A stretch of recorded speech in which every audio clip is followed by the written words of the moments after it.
தமிழ் சினிமாவில் வந்து கொடிகட்டி பிறந்த எத்தனையோ ஜாம்பவான்கள் இருக்காங்க. அவங்கள முக்கியமான ஒருத்தர் தான் என்எஸ்கே என்று மக்களால் அன்போடு அழைக்கப்படுகின்ற கலைவாணர் என்எஸ்கே கிருஷ்ணன் அவர்கள்.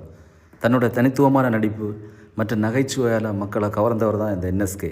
இவரோட பூர்வீகம் வந்து பார்த்திங்கன்னு சொன்னால் நார்வல் தான். இவர் நார்வலில் தான் பிறந்து வளர்ந்தார். அவர் ஆரம்பத்தில் வந்து வறுமையான ஒரு குடும்பத்தில் பிறந்தாலும் பிற்காலத்தில் தன்னுடைய நடிப்பாற்றலால் உயர்ந்த நிலைக்கு வந்தவர் தான் இந்த என்எஸ்கே. அவர் 1941 கட்டின இந்த பிரம்மாண்ட பங்களாவை தான் நீங்கள் இப்போ பார்த்துட்ருக்கீங்க. அதாவது கிட்டத்தட்ட 80 ஆண்டுகள் பழமையான ஒரு பங்களா தான் இது.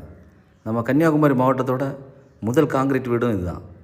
அவர் வீட்டுக்கு நான் இன்றைக்கி போயிருந்தேன். பாலடைஞ்ச மிகப்பெரிய கலைஞனோட வீடை பார்க்குறதுக்கு ரொம்ப கஷ்டமாக இருந்தது. எவ்வளோ பிரம்மாண்டமாக கட்டியிருந்த அந்த பங்களாவை ரொம்ப ஆச்சரியத்தோடு நான் பார்த்தேன். வீட்டுக்குள்ளே கார் போகிற அளவுக்கு மாதிரியான ஒரு ஸ்ட்ரக்சரை அவங்க அந்த காலத்திலே கட்டியிருந்தாங்க. இந்த வீடு இப்போ ஏன் இப்படி இருக்குன்னு சொல்லி விசாரித்த போது அந்த வீட்டை புனரமைக்கக்கூடிய நிலையில் அவங்க வாரிசுகள் இல்லை என்பது தான் முதல் கட்ட தகவல். இந்த வீட்டை இப்போ ஒரு கம்பெனிக்கு வந்து குடோன்